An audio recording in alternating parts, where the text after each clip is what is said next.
Welcome, ladies and gentlemen, to the latest of the Keeping Bristol Safe Partnership webinars. Today you are joining us for the 100 Days of Solitude. Our presenter, who I'm going to hand over to in just a moment, is an adult mental health specialist, and he's going to talk to us about the impact of COVID on our adult mental health. Please be aware, everybody, that we are recording this webinar. It will be telling you that in your Zoom link. We are recording on speaker view, but if you do want to guarantee you won't appear, then you need to turn your cameras off.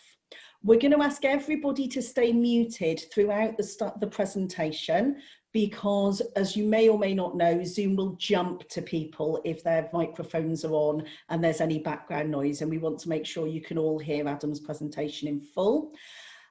And we're also going to ask you to put any questions you have in the chat function while Adam's presenting. And at the end of the presentation, when he's finished, we'll look at those questions and we'll pull out any common themes and respond to everybody. Or if Adam needs more information, he can ask you to unmute so that he can talk to you about it in detail.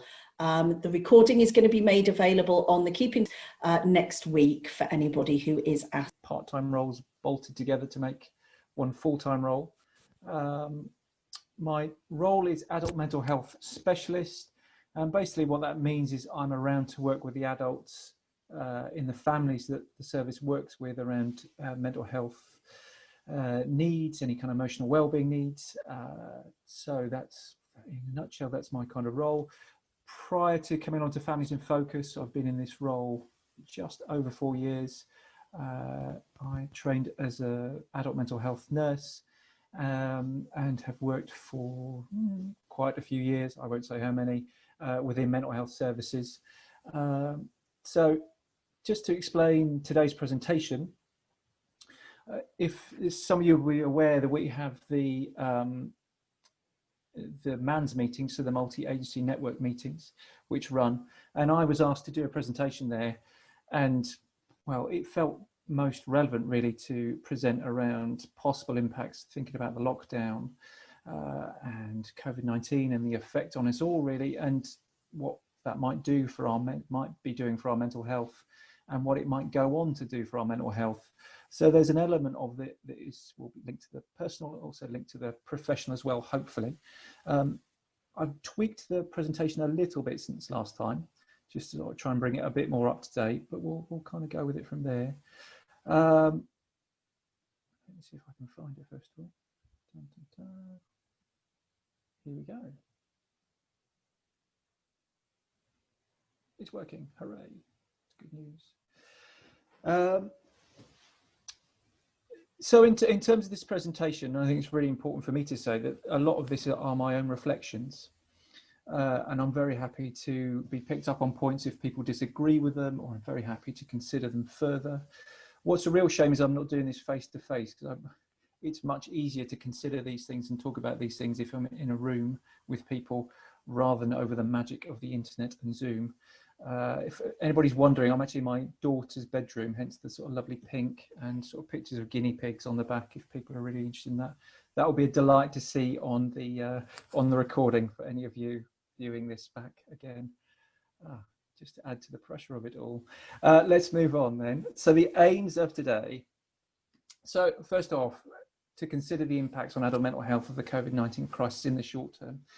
So again, maybe this is slightly more retrospective really, and we're looking at what lockdown was doing to us or for us during that period of time. Obviously lockdown has eased and shifted in lots of ways. That doesn't necessarily mean those things that were impacting on us have gone. Maybe they've changed a little bit, but we can think about that. Next aim, to discuss the possible implications of these impacts in the medium to longer term. So again, maybe speculative from my point of view, but worth considering. And I think also worth considering in terms of, well, what might this mean for the services that we work for? Maybe that's also a useful point to pick up on is, I don't know where all of you guys work. So again, I'll try and be quite general in my discussions around it, but there might be some specific issues that you feel are relevant to your workplace or your role. Feel free to ask questions around those in the chat bit, and we'll try and pick those up at the end. Yeah, so hopefully it will kind of fit really. To think together about how this may shape your works. Yeah, so that comes back to the questions. To not use too many slides. You know, maybe the slides are a good thing for me to hide behind at this point in time. Maybe that's a useful thing for me to do. So I've added a couple of slides since I last presented. Maybe that takes the focus on my face being in the screen, which is a relief for all of us, no doubt. Right, before getting into it fully, let me just sort of flag this up. Tend to do a little health warning just because I think we need to look after ourselves around these things. The other thing to say is that I sort of talk mental health day in, day out, and I'm kind of aware I could be slightly blasé about it, and I don't intend to be, and I don't intend to be disrespectful to anybody or their feelings. But just to say, we are going to be touching on subjects that may be deeply relevant to you. Again, I'm not in the room with you, so it's hard to kind of gauge or pitch precisely the tone of this. And therefore, I don't want this to come across, or any elements of it to come across, as insensitive. If they are doing so, then please feel free to pick me up on it. That would be really helpful. So the aim of today is to understand how people can be affected by these issues. And that obviously includes ourselves, and again, on a professional as well as a personal level. So there's two sides of that as well for ourselves. Yeah, and again, I do stress this. So what is presented is my perspective. There is some evidence to back it up. I'm not entirely going on a rant and making it all up, but it is my perspective. So again, I'm very happy to be pulled up on things that people disagree with or wish to challenge me about. And again, that could form part of the discussion at the end if we're able to do that. Right, let's get on with it. Come. So maybe a helpful start point from my point of view is thinking about what makes up good mental health. And as we'll get through this, I'll come to a conclusion around that, which people might be aware of already. So first of all, I think physical health and well-being is essential. And it's really interesting in my work with FIF how often I come across people that have concurrent problems with their physical health and mental health, which interplay with one another. And the more I understand it, or the more I know about it, maybe the more clear I feel that physical health and mental health are much more closely linked than we give credit to from a service perspective. So the way services are linked together doesn't, I think, give enough credence to how physical health impacts mental health and vice versa. But as good mental health, physical health and well-being, a real crucial start point. Moving on from that, sufficient resources that are physical in nature. So food, shelter, warmth, these kind of basic physical resources that will help keep us going. Step on from that, so resources that are more psychological, so emotional security, sense of authority and autonomy, sense of hope and purpose. Maybe thinking of both the physical and psychological, I guess absence of threat. So sufficient resources in terms of the physical, so our food, housing, etc. aren't under threat, or we're physically not under threat. Similarly, psychologically, we don't feel under threat. And then finally, sort of more on the social, really, so balanced and respectful relationships and social connections. So I kind of wrote these out a few months back when I did this presentation, and kind of came away after presenting it going, hang on, I've just talked about Maslow's hierarchy of needs, really. So I've just sort of reformulated it. And if anybody's aware of that, they'll understand that there's a kind of pyramid of need that sort of works up to a pinnacle, which is around self-actualization. I didn't quite get that far with it, but there's a lot of crossover there. So maybe I do need to give notice to that, so people are aware of that if they look at that, looking at resources, look at that more closely. But that was unintentional on my behalf. If anybody's looking to sue me, that was unintentional. So let's think about good mental health, and then maybe the challenges that lockdown has presented. Self-explanatory, lockdown leading to physical ill health and death. The figures are truly eye-watering in terms of the number of people who've lost their lives prematurely due to COVID-19. Absolutely eye-watering. So if we're looking at threats to resources, then we're thinking about lack of food in the supermarkets. I know not an issue now, but was when lockdown first hit sort of towards the end of March time. These last ones may be more relevant now. So the cutting back of wages, or the economic downturn leading to jobs being lost. Again, similarly, concerns around people being evicted, losing their homes. So those threats there are very real for many people. Threats to resources psychologically. So fear of illness. So very genuinely fear of becoming ill, especially if we are vulnerable in some sense. Alternatively, making others ill. So, you know, if we're in contact around vulnerable people, that's a real concern, perhaps, if we fear that we might contaminate them in some way. And I was sort of given a really strong example of this last night. I was talking to a friend, a family member of his, lives with somebody who's very vulnerable, and this has sort of sparked them off into being very compulsive, should we say, around cleaning items. So cleaning things in and out of the house, and it's pretty much taking over their day in order to do that. And this is directly linked to worries and concerns around some kind of infection happening. Enforced changes in routine. So for all of us, if you know we have been used to going to the office or whatever, or doing the school run or all this kind of stuff, that was all out the window in lots of ways, and even now isn't really back to where it has been previously. Issues around confinement in general, so not being able to do what we want to do when we want to do it, not being able to easily go out for meals or socialize or do the things that are important to us, losing out on that. A lack of control and autonomy over the direction of our lives, perhaps, or things that we want to do, and a generalized sense of anxiety, a generalized sense of worry. Now, for many of us, you know, maybe we just sort of roll with this a little bit, but for some people, these kind of things add a layer of complication to their lives, which makes it really, really difficult, or alternatively is the thing that is really challenging for them. Finally, that social disconnection, unbalanced relationships. So again, many of us not being able to see family and friends for a range of reasons. Alternatively, and I've experienced this in terms of work, coming across people who have very strained relationships at home with partners or other family members. They've just been kind of shut in together, and it's just been impossible. It's just ripped apart the goodwill that's been in the relationship. Okay, let's move on. It's just an alternative perspective, really. So, big slide about saying how terrible lockdown might have been, but what if your lockdown was okay? So in my experience, there were lots of positive things about it in some ways. You know, the weather was nice. I could get outside in the garden. I could, you know, didn't have to travel to work on my bicycle and get run over 5 times or whatever. It was, you know, lots of things that we might say were helpful to us. Possibly. And is that okay? Was it okay to value some aspects of the confinement or to benefit from it? Is that allowed? Are we comfortable with that? Are we comfortable in expressing that to others?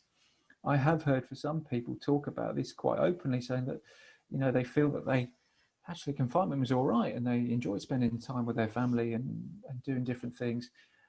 But that's really challenging to say out loud, and they kind of have this sense or awareness that other people haven't fared so well, and a sense of guilt around this. And then that concept of survivor guilt surfaces. So that sense of, oh, hang on, I've got away with something here, or, you know, I've been lucky where I know lots of other people haven't been.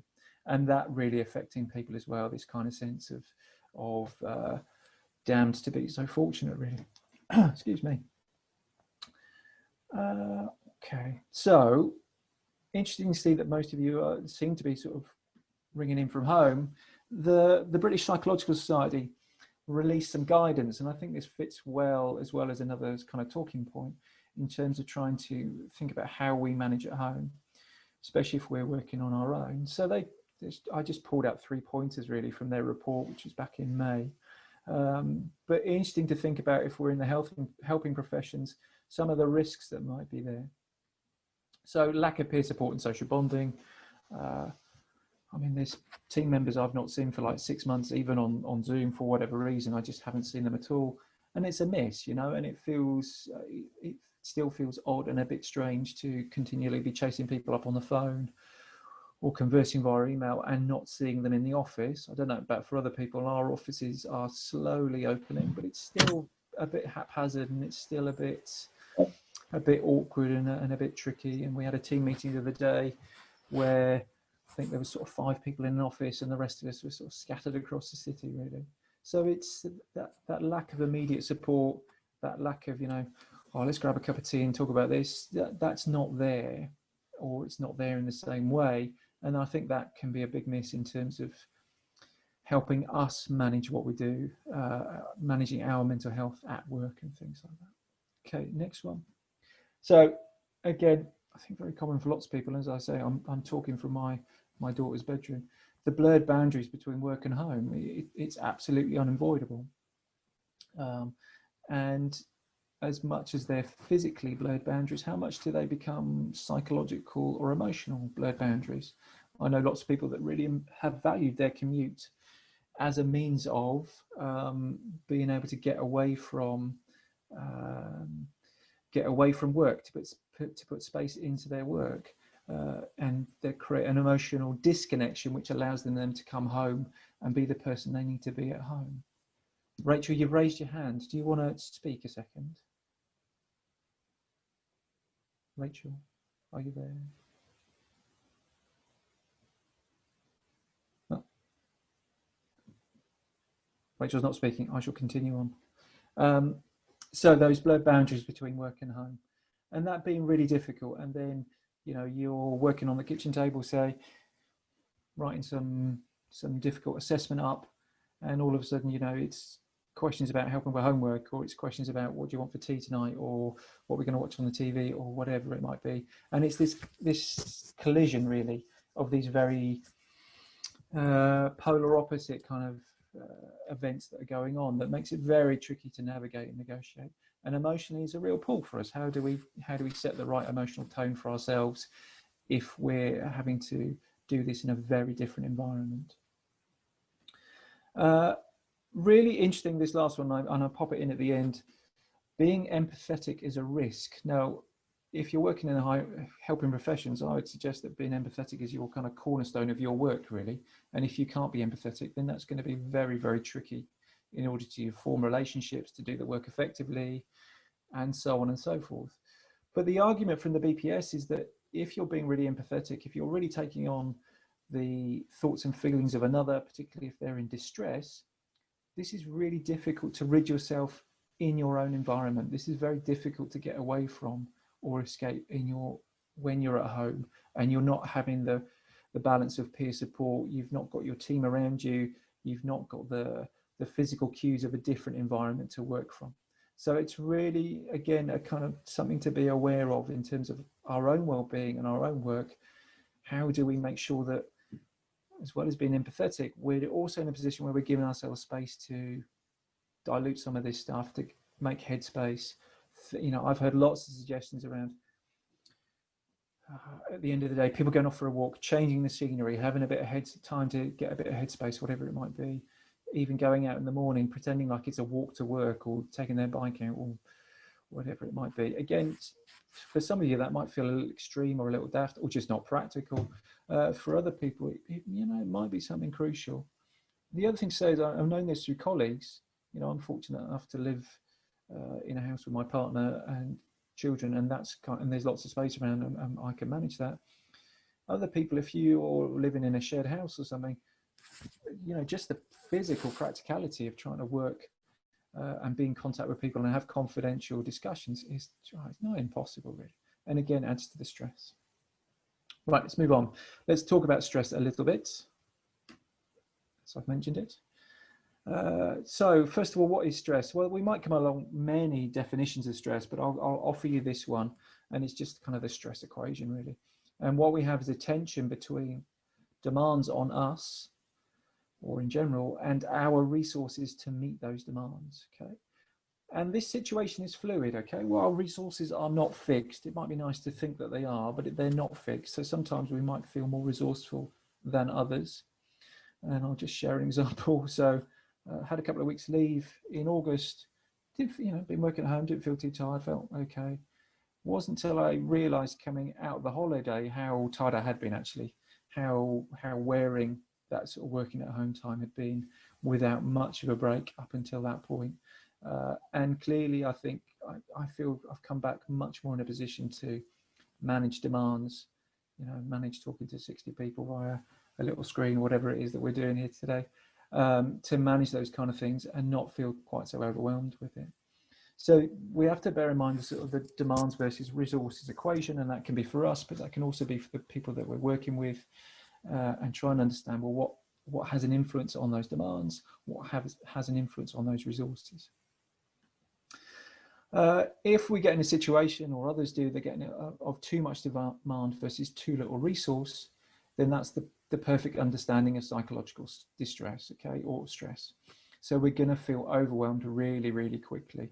If we're trying to do 6 things at once and we only really have the resource to do 1 thing at once, then that's going to be really, really tricky, and it's probably going to go a bit wrong somewhere along the line. Now, on an occasional basis, that happens to us, that's no big deal. If we feel it's something that is weekly, daily, hourly, perhaps, then that puts a very different sort of a slant on it, really. Going the other way, and again, maybe this has been important for people that have been furloughed and the like, too little demand versus too much resource. Okay, so we're not utilizing ourselves in the way that we've been used to. Okay, so we might see this people, you know, can ordinarily have maybe have been retired. Those initial few weeks or months, oh, it's great, love it, and then there's kind of might be a bit of a dip down in terms of just feeling understimulated, feeling underwhelmed, and just this can result in sort of poor motivation. Again, not always that straightforward, but it's something to be aware of in terms of, am I doing enough things to kind of keep me stimulated? Do I feel I'm getting the best out of myself? If that's my aim and that's what I need to do as a person. So let's keep those kind of stress equations in mind.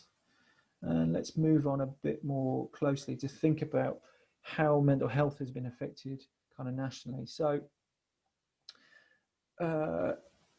really, we're just at the beginning of this. And so trying to understand what's going on nationally for our mental health is, again, slightly speculative.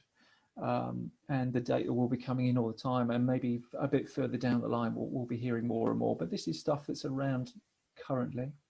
I think this is mainly pulled, from a Royal College of Psychiatrists survey back in May. So this was an initial survey of their members. So there was a significant rise in urgent and emergency cases. They don't particularly describe or offer any narrative behind why that might be, okay?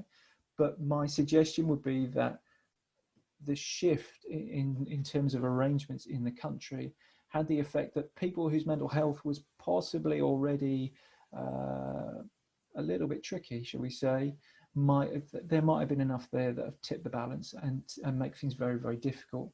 Also, the sort of sense of services taking a step backwards may also have meant that where do people go if they're in sort of moderate need or a kind of medium level need? Maybe they don't feel the services are there, or they've tried to contact them and don't feel they've had enough input, and therefore there's been a deterioration to their kind of condition, leading things to be urgent and of an emergency. So there was also reported a downturn in routine work. So the regular appointments that psychiatrists were offering or mental health services were offering, people weren't turning up. And this was particularly the case in CAMHS. Again, there's no clear reasons why this might be. Again, we can kind of speculate around it, and the speculation being perhaps people not feeling safe to go out. They don't want to go to health places. Maybe the need had decreased a little bit. Maybe there was something about lockdown that had made things a bit easier for some people. And anecdotally, I know through colleagues that for some of the families that we've worked with, initially at least in lockdown, things got a bit easier. Relationships were good. Everybody was spending time together. Say everybody, most people spending time together, and this was a good thing. This helped improve relationships, and maybe that's reflected in people not wishing to go to those kind of appointments. And then finally, and then the Royal College of Psychiatrists were very clear about this: the fears of a post-pandemic tsunami of mental illness. Now, the Royal College of Psychiatrists will have a certain angle on this, and you know, I can confirm how mental health services have been poorly funded for a series of years, and part of this is maybe an appeal for more mental health funding. However, I can really understand the concern around, are we going to, as well as the concerns around physical illness, what are we going to do if we're in a series of conditions which mean that mental ill health is going to increase rapidly, and we'll come back to that. So let's try and think about things locally. Again, maybe things have shifted on a little bit since I wrote this. I've tried to adapt it a bit. Excuse me, just have a drink. I've tried to adapt it a bit, but again, apologies if I'm slightly out of kilter with things. So many mental health therapy services they were stopped, but have been significantly interrupted. And I think there's still a lack of clarity for lots of services about whether they see people face to face, do they offer groups, do they do home visits, etc., etc. There's a real uncertainty around it, and it's very hard to take a clear line about what services should or need to be doing. And there's a bit of a mix, and maybe it's on a worker or clinician by clinician basis. So AWP, which is the main mental health provider, NHS provider in Bristol and across the Old Avon region, really, and parts of Wiltshire, initially had a focus on core services. So what does that mean? Well, that really means about working on with their inpatient services, making sure people that were in inpatient beds were being cared for, that they had staff cover, and lots of the community teams either just having a skeletal service, really, just enough to keep them going and deal with any kind of emergencies, or other services, so things like the ADHD service, which is an assessment only service, or the BAS service, which is the autistic spectrum service. They were basically mothballed, and the workers there were moved across to other teams in order to support this kind of move to core services. Well, if you're waiting for an autism assessment or an ADHD assessment, and you've already been waiting quite a long time, and that's the reality for it, then unfortunately you'd have to wait a lot longer as well. So therapy work going online, well, sort of, I'm not necessarily sure you'd call my work therapeutic. Therapy, it's therapeutic, I hope, but not necessarily therapy at times. The shift for me has kind of been okay, and in some ways actually it's freed people up to engage who maybe wouldn't ordinarily engage. I think some of the struggles around it have been mine, in terms of I don't feel I can relate to somebody as easily. It's maybe hard to pick up on the kind of subtle signs around somebody's mood or their thoughts, and so some of those struggles have been present for me, and I don't particularly like talking on the phone at the best of times, so that, trying to do lots of phone appointments is a bit challenging for me. But seemingly for the people I've worked with, generally they've been okay with it. I'm not clear. I've had in a sort of a whole host of people that have not wanted to engage because it's had to be via the phone. In some ways, actually, it's made it easier for them. I know from other colleagues, actually, it's been really tricky. That people either haven't wanted to do it, felt it's quite alienating, don't want to discuss sort of personal stuff in such a way, it's quite challenging, or alternatively, they just haven't had the means to do it. They've not had sort of reliable enough equipment or access to it, or reliable enough internet and all that kind of malarkey to be able to do this stuff. So again, there are lots of kind of new challenges out there, and so for some people it works okay, for others it kind of doesn't. And say locally, I was alluding to it a little bit earlier, really, waiting lists will be growing, unfortunately. If services are interrupting, those people will still be around and will still be needing a service, on top of new people who'll be coming along and needing a service. Right, let's move on from that. Got to turn over my thing here. So from my perspective as a mental health professional going forward, what's kind of my biggest worry? Well, I saw this the other day and I thought the quote, well, was much more succinct than I could ever put it. So I just thought I'd sort of steal it wholesale and put it in here. So this is from Adrian Jones, again, President of the Royal College of Psychiatrists. So the worries here about what effect happens to, or what effect do we have on mental health as a whole if there's going to be a significant recession. So already within sort of the context of the European countries, the UK has been hit the hardest in terms of a recession, or in terms of economic downturn. And what Dr. Adrian James is saying, excuse me, very clearly is that when we have a recession, we have an economic downturn, and with that, there will be a whole host of kind of social shifts, which will lead to lots of shifts in kind of mental health, or likelihood to be causative factors in terms of leading to a downturn in mental health. Again, anecdotally, from my colleague who works in the alcohol services, she was saying that there seems to be lots of evidence that alcohol use is on the rise. And we know in terms of people using alcohol more likely to lead to depression, more likely to lead to accidents, conflicts, relationship difficulties, etc., etc. So we can see a kind of interconnectedness things of here. And if the overall sense that the economy is really going downhill, then we're not going to be able to avoid lots of things that link to poorer outcomes for mental health. That's really cheery, isn't it? You're really glad you come along, all of you, haven't you, on this nice sunny day? I'm sorry about this. Okay, so let's have this is not the first pandemic we've ever experienced in the world. So are there any kind of lessons that we can take from those sort of previous experiences? So Spanish flu in 1918, so this obviously followed off the back of the Great War. And economies at the time suffered hugely, really, really significantly. What's interesting to note is that those nations that took the most effective action to halt the disease, they were the ones that ultimately economically recovered more quickly, despite the kind of short-term economic struggle. So that's a really interesting thing to bear in mind. I'm sort of combining another event here off the back of Spanish flu, and that's the Great Depression in the 1930s. Important to say about the Spanish flu, there was no vaccine ever found. The strain sort of died out, which is really interesting, and maybe is that indicative of what might happen for us in this current crisis? We can but hope. We don't know. But going back to the Great Depression, and this was from somebody called Professor Kenneth Rogoff, who's Professor of Economics at Harvard or something incredibly grand.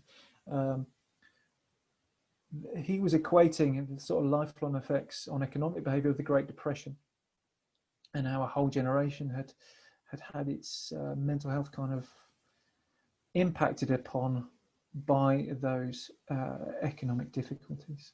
Okay, so again, I'm sort of drawing the strong parallel here between what's going on economically, what might happen for us as individuals, really, in terms of our mental health and well-being.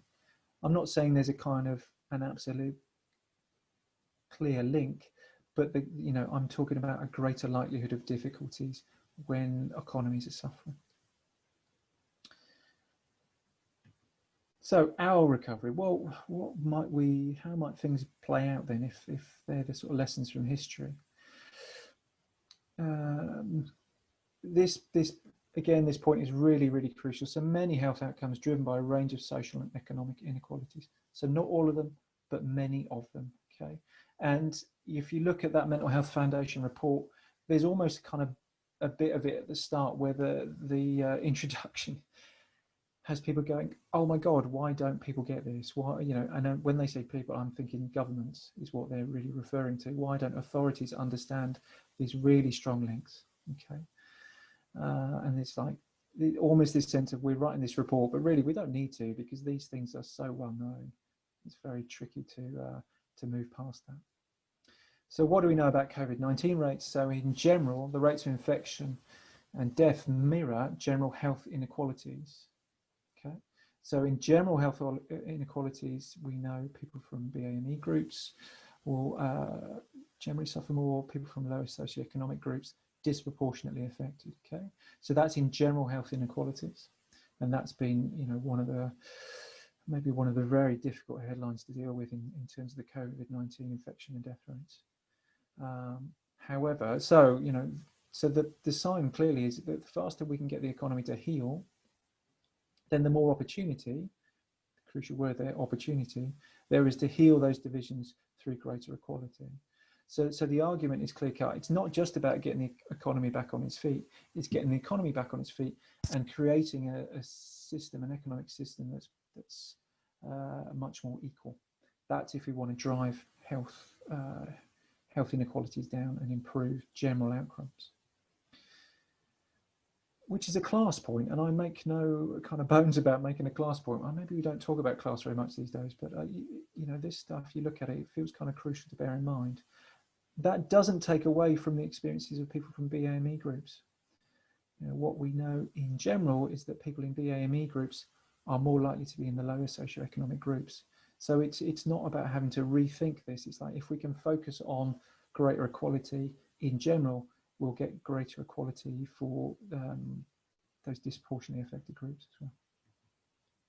So back to Dr. James, again, sort of just to steal a bit more of his quote, which kind of follows on from my point. Again, guys, you can read it for yourselves, but you can see who's going to be hit hardest if there's sort of a long, drawn-out economic crisis. Okay, so some people will be fine, majority of people will not, and if they won't be, they're the people that are more likely to experience mental health problems. It's not a guarantee; it's just the likelihood is going to increase. And yes, that's a health issue, but it's also a social issue as well. Let's move on. Is recovery possible? Oh, that's a big question, isn't it? Here we go. So, first of all, it's interesting to think about, well, how will this time be remembered? Is it a time of great loss and trauma? And for some of us, it really will be. And that will be, 2020 will go down as a very notable year for lots of very difficult reasons. As many of you will be aware, and I was kind of making this link really, people are aware of the ACE work, so the Adverse Childhood Experience work. Will we think about the kind of COVID crisis as a kind of new ACE that's added into something to consider that has affected the sort of mental health of this generation and maybe the generation after, or generations as the case may be. So that, again, important to kind of recognise. These next 2 points, so I've got a bit of a background in systemic and family therapy, and these ideas are relevant in that context, but I thought they would be helpful just to draw them out and put them here.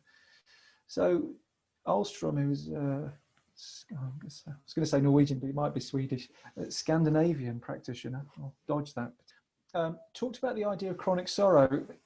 That was in the context of people who live with disabilities or have developed disabilities through their lives, so physical health disabilities. And there was this sense of having a sort of, these issues impacting on their lives and leading to losses that were unresolvable, that they couldn't sort of overcome them or compensate for them some way. So they live with this kind of chronic sorrows, chronic sense of loss. And it seemed a really relevant idea to think about in relation to COVID-19 and what it might lead to for many of us, this kind of sense of losses that aren't resolvable. I'll give you a very facile example. So my son has just left primary school. They had a whole heap of really lovely activities and endings to do with primary school. He's really enjoyed it. Couldn't do any of them, basically, because of everything, and it's quite, it's not a big deal on one level. On another level, it's, well, he's not going to have a chance to say a proper goodbye to some of his friends, his teachers, and so on and so forth. No doubt many of you have many more serious and grounded examples than that, but it's just a little indication of how these kind of things can affect us. People missing out on funerals, for instance, that's a real crucial thing to be aware of, things like that. So the other idea, and this is from somebody called Pauline Boss, so ambiguous loss. Again, Boss was talking about it in terms of losing a loved one in really difficult circumstances where that loss is unresolvable. So, for example, somebody's lost at sea, but the body's never recovered. So this kind of sense of, there is loss, but it's not fully known. They can't fully understand. It's logically understood perhaps, but emotionally not. And there's something around it that feels unresolvable. There's something about it that sort of leads to questions of what if, has this happened? Might that have happened? Etc. etc. And again, I'm not suggesting that's quite the case, directly the case in terms of thinking about this situation, but does it feel applicable to other losses? Is this state of not knowing about what might have happened if I could have done this, if that had gone ahead, if that would have happened? Has that led to other things or been a, excuse me, a catalyst for other difficulties that might have been around? Again, maybe I'm stretching a point, but again, helpful to think about perhaps in terms of some of the psychological work that we might have to do and the emotional work we have to do in terms of trying to manage these kind of situations. Just thinking, I didn't really answer my question, is recovery possible there, is I just talked about more loss, which is maybe, okay. What might we, maybe this is a more helpful upbeat slide. I'm near the end, folks, so you'll be pleased to hear this, no doubt. What might help that we can do? Okay, so looking after ourselves and self-compassion. these are sort of, I would say, really crucial cornerstones for all of us at any time, but particularly at this time. So in terms of trying to look after our own needs, how tuned in are we to our mental health? How do we know we're doing? How do we take a kind of barometer of the situation that we're in? What kind of things do we know keep us well? Excuse me. How do we keep going with them? And my voice is giving out. I do apologise. So services are still operating, they are still functioning. So if you're working with clients, we can signpost services, or we can signpost ourselves to services as well, of course, if we feel the need to. That's also absolutely crucially important. Maybe also important not to diminish our need in the face of other people's need as well. It's not a competition. You know, just because so-and-so is really overwhelmed and finding things difficult doesn't mean that our feelings, even if we think they're not quite equal to that, aren't important, and that we, you know, try and meet everybody else's needs at the expense of our own. We have to look after ourselves in amongst this stuff. Validation of difficulties. Again, you know, sometimes a tricky one to pull off. What I mean by validation is the sense of emotionally trying to connect with another person without trying to kind of solve the feelings for them. And this comes back to those skills around being empathetic, but this is also where you can understand where the risk is. So if I meet somebody and I talk about their losses and their sense of grief in different ways, and you know, I kind of really understand that and connect with that, that will be really important for them. It's not about, oh, you know, well, they're there, we'll buck up, it'll be all right, it'll turn out all right at the end. That's complete invalidation. You know, it's not about trying to bypass that difficulty. It simply is not about trying to solve it. It's not about, well, what if you do this or what if you do that? You know, there's a time and a place for that. That's fine. But in terms of validation, it's about trying to not rush into solving these things. But like I say, the risk around the validation is we empathize with it, and maybe we take a bit of that away with us as well. You know, it can be really touching and really difficult sometimes to hear people's issues. And if we're to validate them, then, you know, maybe actually it unwraps a little bit of something for us as well. So again, something to be aware of and crucial for us to look after ourselves around. Things like supervision and things really, really important to help with that and check those kind of things out. Asking questions, so be curious. So again, you know, you're trying to stay interested and trying to stay connected and trying to, I guess, show a liveliness, really. I think that's what I mean by that, is to try and make sure that we're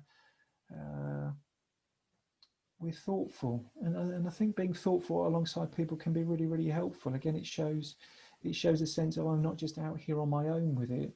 If somebody's coming along and asking questions and doing things alongside me, then and you know, they're showing their minds to me, for want of a better expression, then maybe that can be really, really helpful too.